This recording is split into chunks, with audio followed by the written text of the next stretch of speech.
Chers visiteurs, chers spectateurs, chères spectatrices, C'est pour moi un honneur et un grand plaisir de me trouver ici parmi vous pour l'ouverture du mois de la francophonie 2021.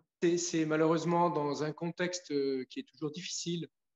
C'est une édition qui se fera en ligne. Mais à mon sens, il vaut mieux célébrer la francophonie en mode connecté que pas du tout. Nous célébrons cette année d'une manière virtuelle l'autre anniversaire de la création de l'Organisation internationale de la francophonie, ainsi que la grande contribution de la langue, de la culture et de la civilisation française et francophone aux gens sur les 5 continents.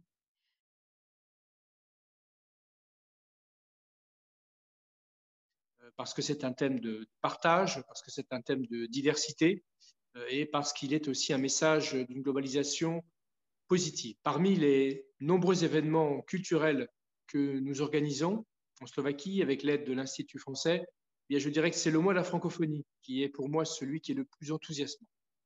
La question de ne pas participer au mois de la francophonie avec un événement bulgare ne s'est jamais posée. Le Canada est un partenaire de longue date pour célébrer la langue française et les valeurs de la francophonie. En tant que pays plurilingue et francophone, la Suisse maintient son engagement et ses activités dans le cadre de la francophonie, aussi dans des périodes difficiles comme celle que nous vivons actuellement. Pour les Roumains, célébrer le mois de la francophonie, c'est comme un devoir naturel. Les Roumains sont très attachés à la francophonie car l'espace francophone réussit à faire vivre et s'exprimer dans une langue unique toute une diversité de cultures et de peuples. le plus important pour nous, c'est que cela ait pu se faire en coopération entre les différentes instances. Je suis moi-même aussi en partie francophone et comme beaucoup de Belges d'ailleurs, il est tout à fait essentiel que le français à l'étranger soit promu et soit soutenu. Nous en sommes très très fiers d'appartenir à cette grande communauté francophone internationale. La France s'inscrit dans une grande famille qui est celle de la francophonie, qui se réunit autour de valeurs, autour d'idées, de concepts, qui se rassemblent, qui coopèrent activement. Et je souhaite à cet égard remercier tous les collègues, les instituts, les ambassades qui sont investis à nos côtés. Je compte cette année 7 ambassades et leurs instituts, bien sûr, l'Institut français de Slovaquie, mais aussi tous nos partenaires slovaques, les universités, les écoles slovaques, portées par le ministère de l'Éducation, le MZV, nos collègues diplomates, bien sûr les alliances françaises de Banská Bystrica, de Košice qui contribuent à ce. Voilà, c'est toute cette diversité qui produit la valeur, la richesse, la qualité et apporte beaucoup à la coopération francophone.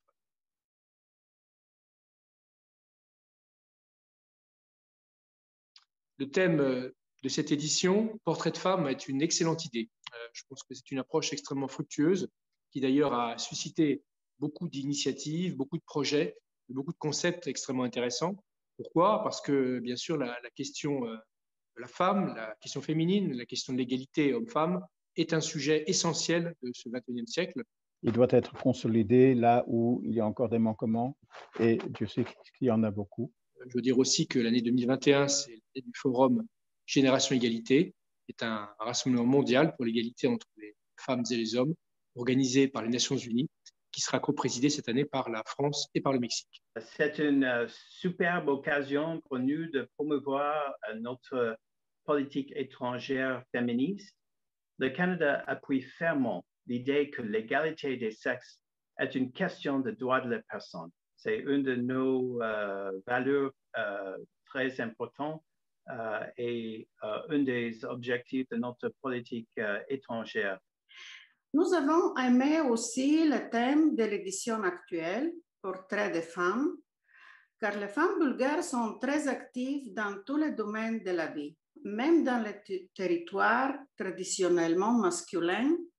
À propos, nous avons à la tête du ministère des Affaires étrangères en femme, Madame Ekaterina Zakharieva. La prise en charge de postes importants en politique et en économie par les femmes, ça évidemment pour moi c'est quelque chose qui m'accompagne. Qui ont marqué le siècle dernier par leur courage, leur passion et leur désir de surmonter les barrières diverses.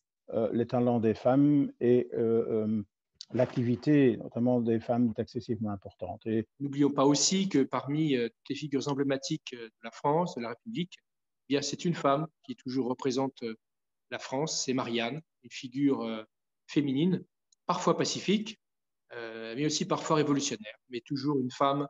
Le courage.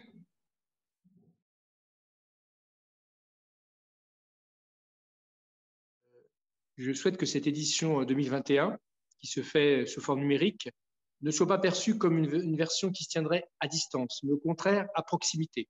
Le mode connecté présente l'avantage du confort de votre maison. Que la langue soit un pont, soit un lien et non une barrière.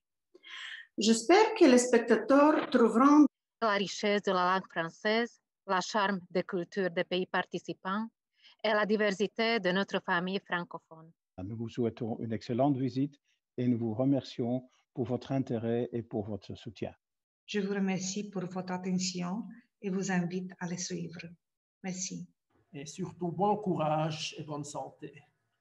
Vive la langue française, vive la francophonie.